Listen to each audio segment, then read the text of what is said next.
Hey, sports fans, it is July 22nd, Wednesday, day number 129 of At Home Fitness with Coach A. And I'm throwing a confusing one at you today because honestly, I just don't want you to know what you're doing at any given moment. So, without further ado, here's what we have. We have, one, two, three, 6 different AMRAPs. They're all going to be short. They're all going to be quick. They're all going to be aggressive. So don't worry about this seeming like it's going to be super long and complicated, even though it seems that way. Here's how this works. You have a 1-minute AMRAP, a 2-minute AMRAP, a 3-minute AMRAP. Then you're going to switch movements. That is only one movement on those AMRAPs to a 3-minute AMRAP, then a 2-minute AMRAP, and then a 1-minute AMRAP. Okay? So we ascend in terms of time, and then we descend back down from said pyramid in terms of time. The rest in between those is exactly half of the time the previous AMRAP was. So 1-minute AMRAP, 30-second rest. 2-minute AMRAP, 1-minute rest. 3-minute AMRAP, minute and a half rest. 3-minute AMRAP, minute and a half rest, because it goes to the previous one. 2-minute AMRAP, 1-minute rest, 1-minute AMRAP. Okay? Now, here's how this works. We have ascending, we have descending. Ascending is going to be alternating dumbbell snatches. 50-35 is RX weight, kettlebell 53-35, something along those lines. Alternating arms, each rep, the focus is move as quickly as we can. Maximize every one of those. You're naturally going to slow a little bit as you get further in and the time increases. So don't worry about coming up with a pacing strategy. Just go, go, go. So alternating dumbbell snatches for 1 minute, for 2 minutes, and for 3 minutes with the rest in between. Score those individually. Then for the 3-2-1, we're using the same dumbbell or kettlebell, and we are doing alternating clean and jerks, power clean and jerks, essentially. All right. Now, you might say, which I'll demonstrate in a second, it's not that much difference. Basically, I'm just turning my hand over. However, I want you guys, as I will show you, to make sure that the hips are re-dipping and going up overhead for the clean and jerks. All right, so what we essentially have here is you are increasing your fatigue as you get closer to the clean and jerks. Once the clean and jerks come, we should be pretty tired and worn out from the snatches. Thus, you would move slower. However, you do not have to expend as much energy per movement on the clean and jerk, even though the movement is slightly longer.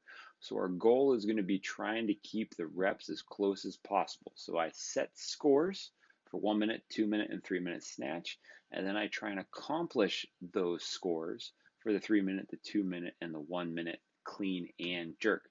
Stick around and demonstrate. Talk about barbells. I'll talk about bands, etc., etc.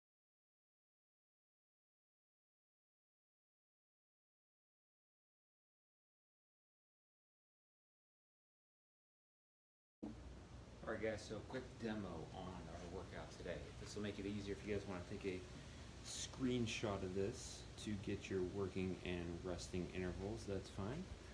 So we are looking again at the 1, 2, 3 minute AMRAPs with rest in between of the snatches, and then 3, 2, 1 minute AMRAPs, rest in between of the clean and jerks. So on my dumbbell snatch, hip extension, punch overhead with a dumbbell versus a kettlebell. Keep in mind you guys can punch under the dumbbell if you want. However, this shouldn't necessarily be the kind of weight that's required unless we're getting further into like that 3 minute AMRAP and we're really getting fatigued and kind of smoked there. Okay. I want you, as I said, to be pretty aggressive with this. For a lot of people, that might be instead kind of practicing on efficiency in our transition and working that as we head our way through it. Obviously, we want to touch the ground, not hitting the ground, just to make sure you guys can hear what I'm saying at that point. So that is going to be the dumbbell snatch. Now, we transition to the dumbbell clean and jerk. What I would like you guys not to do is drive up with the hips and just kind of fake tap and punch overhead with the arm. Okay, it's supposed to be movements, 2 movements. It's supposed to be 2 shorter movements. So we clean, perceive in a dip, and take it up overhead. All right.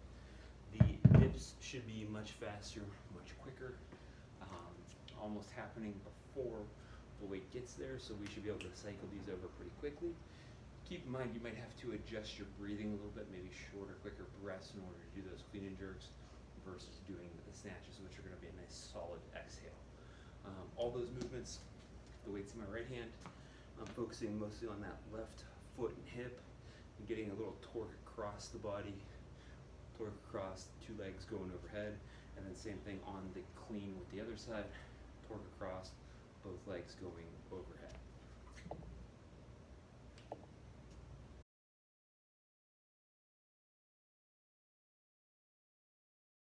Stay tuned for movement modifications. Alright, so I have a whole bunch of different things here to demonstrate modifications. Like I mentioned earlier, kettlebell is going to be pretty much the same thing that the dumbbell was, which is just going to be that drive up and through, and then I can transition on the way back down, or I can set it down and switch at the floor. Okay? If you guys want to swing these, that's fine.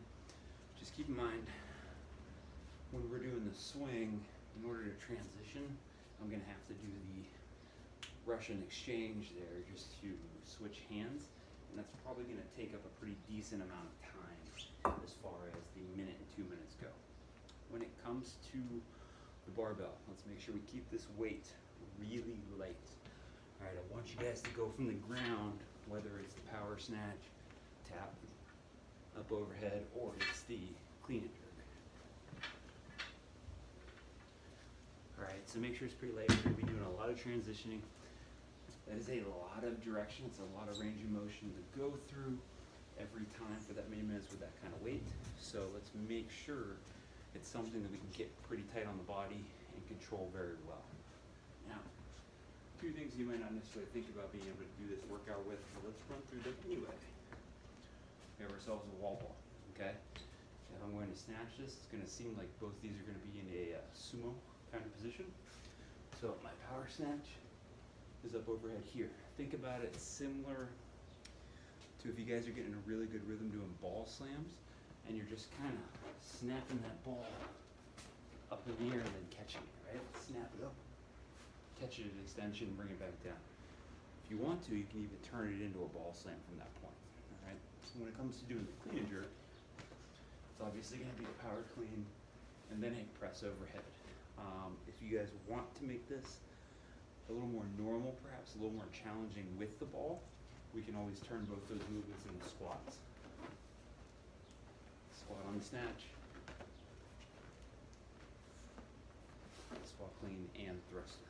Right. Now, this is going to be a little different. I'm going to give you guys some modification options for a band. So essentially both of these are going to be 2-piece movements, meaning you're probably going to want to do 10 and 10 reps, 5 and 5 reps, something along those lines. So snatch first. We're going to start this with an upright row, okay? So I would go through, I would do 10 of those, and then I would take the band in a wider grip, put it behind the head, and do 10 behind the head press. If the band is heavier than the one I'm holding and challenging, make sure you guys can still do the upright row, and then maybe put the hips into the behind the head press and turn it into a push press. If it's too heavy to do the upright row with, we can always keep it under the feet, loop it over the traps, and do some good mornings, in which case it's already in position for that overhead. I can just get my hands on the band and go into my push press from there. Now, whichever one of those I'm going to pick, I'm going to keep the first movement exactly the same. So let's say I'm doing the upright row.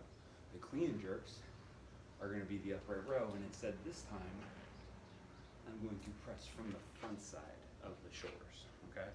So whether it's push press, whether it's strict press, whatever, whether I'm doing good mornings, whether I'm doing upright rows, everything's going to be the same there. I'm just going to transition from the snatch to the clean and jerk from the back side of my head to the front side of my head for the overhead press.